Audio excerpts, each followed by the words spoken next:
श्री बागेश्वर धाम के महाराज जी को निमंत्रित करता हूं, अत्यंत संक्षिप्त में अपने भाव व्यक्त करें। महाराज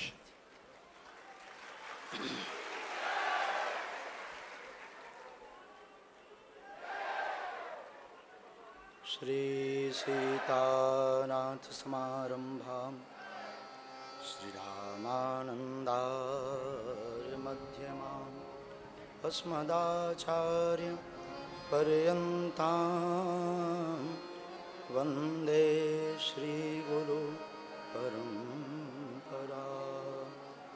तुलसी सीता राम रटो हिय राखो विश्वास, कबहू बिगड़त ना सुने रामचंद्र के दास।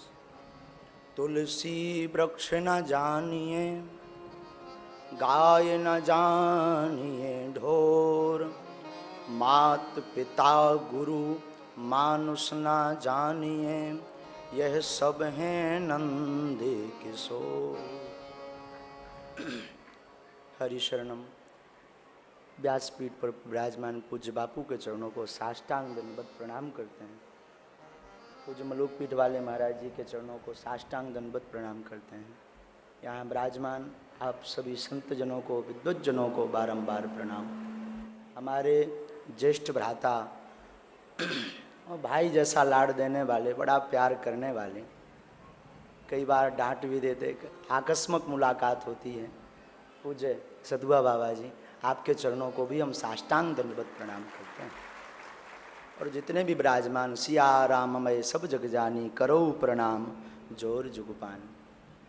आज तो वैसे ही फंस गए जैसे सूर्य के सामने कभी कभी दीपक फंस जाता है। व्यासपीठ पर भारत के युग तुलसी कहा जाए तो अतिशयोक्ति नहीं। वर्तमान युग के तुलसी विराजमान है और सन्मुख में पूज्य महाराज श्री विराजमान है। अद्भुत संयोग है। एक तरफ राम कथा के भगवान राघव जी सरकार के, जिनके परम आराध्य हैं राघव जी सरकार, ऐसे पूज्य बापू जी विराजमान है। एक तरफ ब्रजधाम वृंदावन से पूज्य महाराज जी, बीच में ये ओरछा धाम, चित्रकूट धाम, कुछ भी मान लीजिए, ये पापी शरीर फंसा हुआ है। इन तीनों में, इन दो के बीच में, महापुरुषों के बीच में क्या बोल दें। बापू की रहनी और कथा के भाव को देख करके लगता है व्यास की रहनी हो तो पूज्य बापू जी की जय बात ही हो।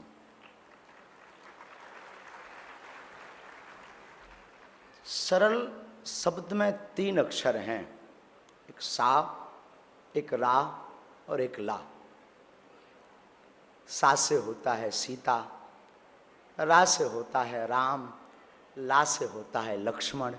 जो ये तीनों जिनके अंदर विराजमान हो जाएं वही सरल बन जाता है, और जो सरल बन जाता है उसके भीतर तीनों विराजमान हो जाते हैं।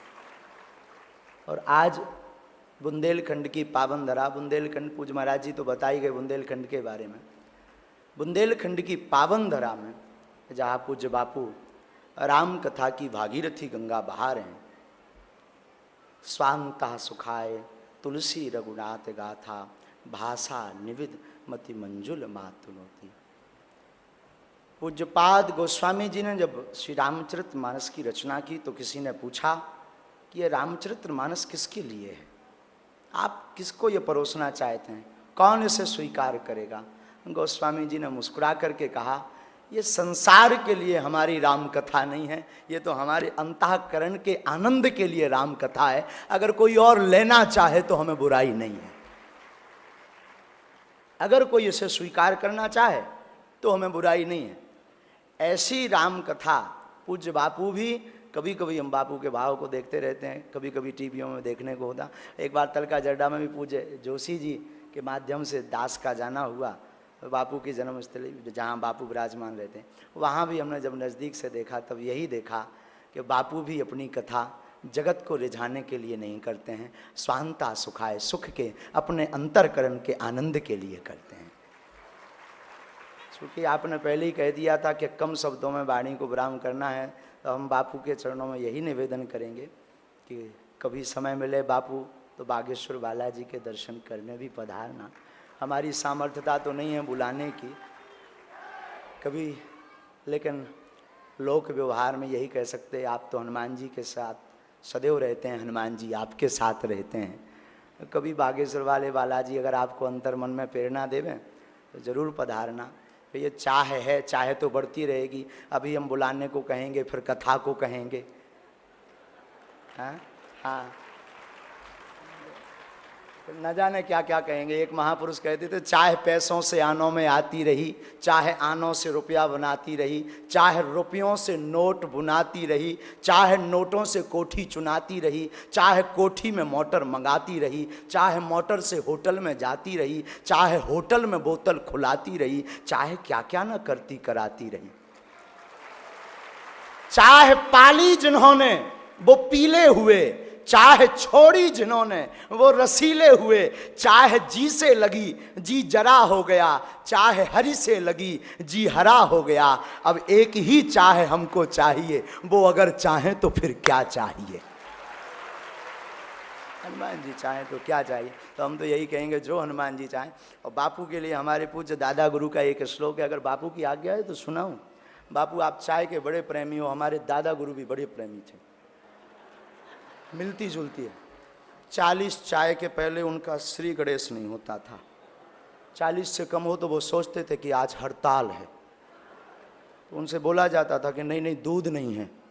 तब उनसे कहते थे कि इतनी चाय क्यों पीते हो। जिनकी शरण में ये दास रहा, जिसके कारण ये दास आपके सामने खड़े होने लायक बना है, या जिनके कारण इस दास के मुख में वाणी की सामर्थ्यता है, वो दादा गुरु कहते थे, केटली गर्भ संभूतम शक्कर पत्ती मिश्रतम कप मध्य विराजते देवी ओम चाय चंडकाय नमो नमः।